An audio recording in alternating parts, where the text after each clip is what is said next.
The scars stretched across her abdomen like a private map of survival, each line marking a battle she had won, but never learned how to celebrate. Under the soft glow of her bedroom lamp, Emma Matthews traced them with shaking fingers, her reflection staring back at her with eyes that looked strong to the world and broken to herself. Cancer had not killed her body, but it had almost erased her belief that she was still worthy of love. At 38, with a career most people dreamed of and a life others admired, she carried a secret loneliness so heavy it sometimes stole her breath. What she did not know on that quiet evening was that the very scars she believed made her unlovable were about to become the reason someone stayed. The fluorescent lights in the Horizon Publishing office hummed faintly as Emma locked her door, sealing herself into silence after a long day of meetings and forced confidence. As a regional director, she led 40 employees with steady authority, her heels clicking down hallways like punctuation marks of control. People saw polish, intelligence, certainty. No one saw the nights she sat alone with her phone, scrolling through dating profiles she never swiped on, closing the app before hope could rise high enough to hurt. No one saw how illness had taken more than a piece of her body. It had taken her sense of being desired, chosen, safe. Cancer at 35 had been swift and ruthless.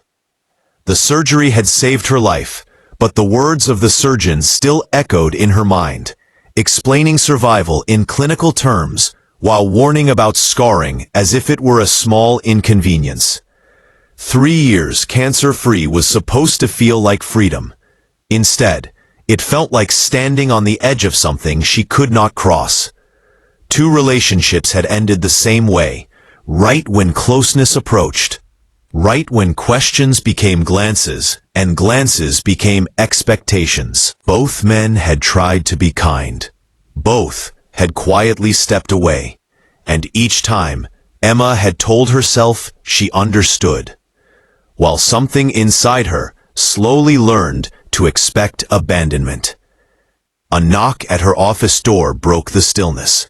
She wiped her cheeks, straightened her blouse, and forced composure back into place.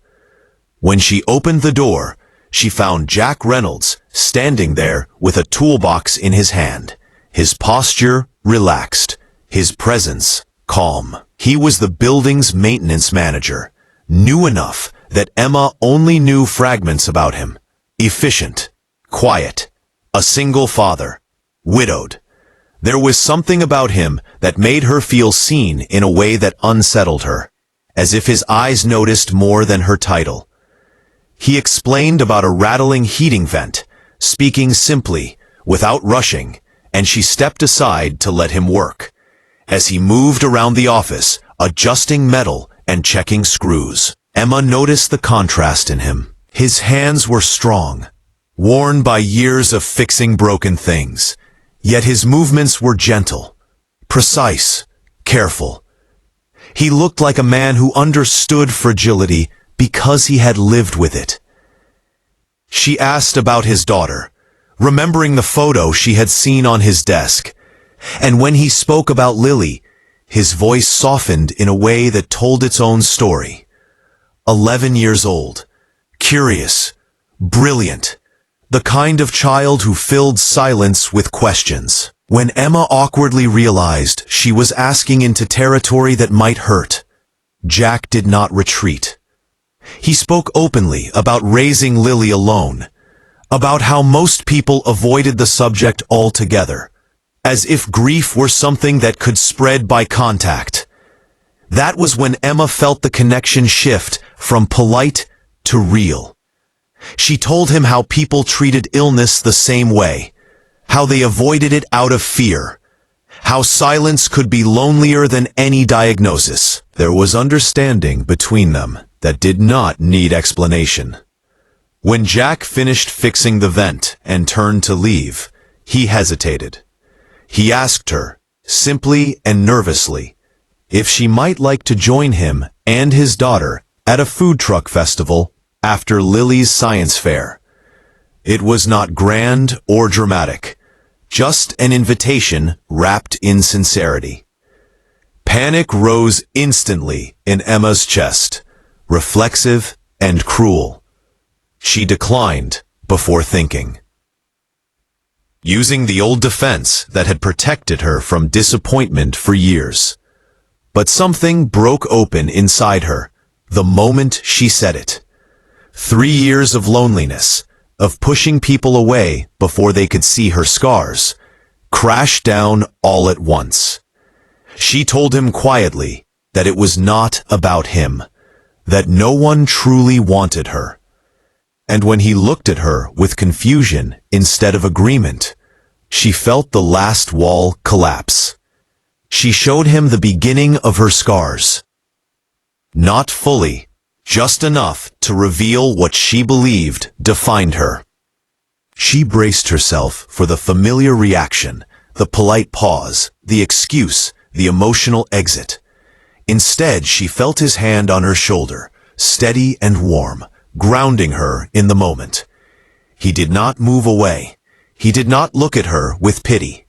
He told her, calmly, that he was not leaving. He spoke about his late wife, about watching her fight cancer for 2 years, about understanding what scars meant because he had seen the cost of survival up close. To him, scars were not damage. They were proof of endurance.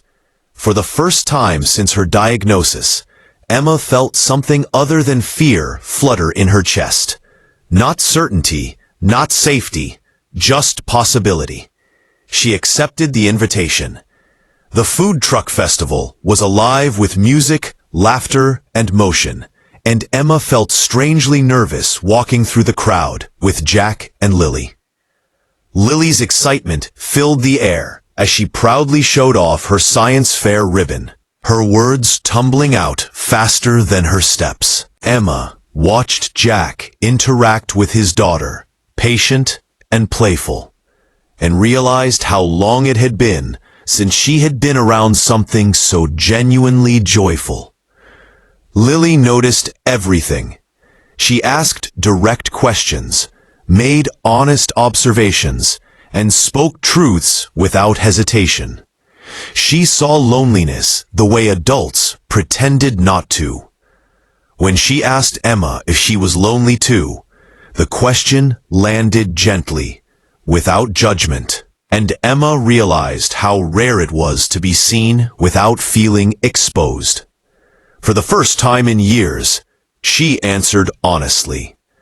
The evening passed easily, filled with laughter, shared food, and the simple comfort of being present without hiding. Emma felt herself relax, step by step, as if a part of her had been holding its breath for years and was finally allowed to exhale. Their relationship grew slowly, deliberately, built on patience rather than urgency. Jack never rushed. He never pushed. He listened. He shared stories of his late wife, of loss and love and fatherhood shaped by grief. Emma shared her diagnosis, the terror of mortality, the emptiness that followed survival. Their time together felt less like dating and more like healing alongside someone who understood pain without needing it explained. When Emma finally trusted him enough to reveal her scars fully, it was not dramatic. It was quiet and vulnerable and terrifying. Jack met that moment with reverence, not urgency. He treated her body not as something to inspect, but as something to honor. And in that tenderness, Emma cried not out of shame, but release. Months later, when Jack asked her to move in with him and Lily, Emma surprised herself by saying yes without hesitation. Fear still existed, but it no longer ruled her decisions. Lily welcomed her with unfiltered enthusiasm, already imagining shared routines and inside jokes. For the first time, Emma allowed herself to believe in something she had not planned, not controlled, not earned through achievement. A family. Their life together was imperfect and beautiful. There were checkups that brought anxiety, nights where nightmares surfaced without warning, moments when grief returned unexpectedly. But there was also laughter in kitchens, shared silence on porches, and the steady knowledge that she was no longer facing fear alone. When Jack proposed to Emma, he did it in the middle of the same food truck festival where their story had quietly begun.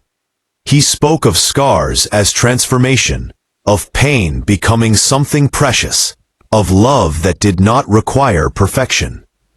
Emma said yes with tears streaming down her face, surrounded by strangers who felt like witnesses to something sacred. Years passed. Lily grew into a thoughtful, brilliant teenager who called Emma Mom without ceremony, as if it had always been that way. Emma celebrated milestone after milestone cancer-free, each one still shadowed by fear, but now wrapped in gratitude. Her scars faded slightly with time, but never disappeared, and she stopped wishing they would. They were no longer reminders of loss alone. They were part of a larger story. On the evening of her 8-year cancer-free anniversary, Emma stood watching Jack teach Lily how to change oil in her first car. Sunlight caught the ring on her finger. Her hand rested instinctively over her scars, not in sadness, but in acknowledgement. She had survived. She had lived. She had loved. That night, Jack gave her a journal filled with words he had written since the day they met, documenting hope when he had been afraid to expect it. The rest of the pages were blank, waiting for the years ahead. Emma understood then that healing was not about erasing scars or returning to who she had been before pain arrived. Healing was about allowing someone to see the broken places and choose to stay anyway. It was about believing that love could exist, not despite imperfection, but because of it. If this story moved you, remember this. Your scars do not disqualify you from love. Your past does not cancel your future. Sometimes the people who change our lives arrive quietly, carrying their own wounds, ready to heal together. If you believe in second chances, in resilience, and in stories that remind us we are still worthy, take a moment to like this video and subscribe to the channel. Your support helps these stories reach hearts that need them most.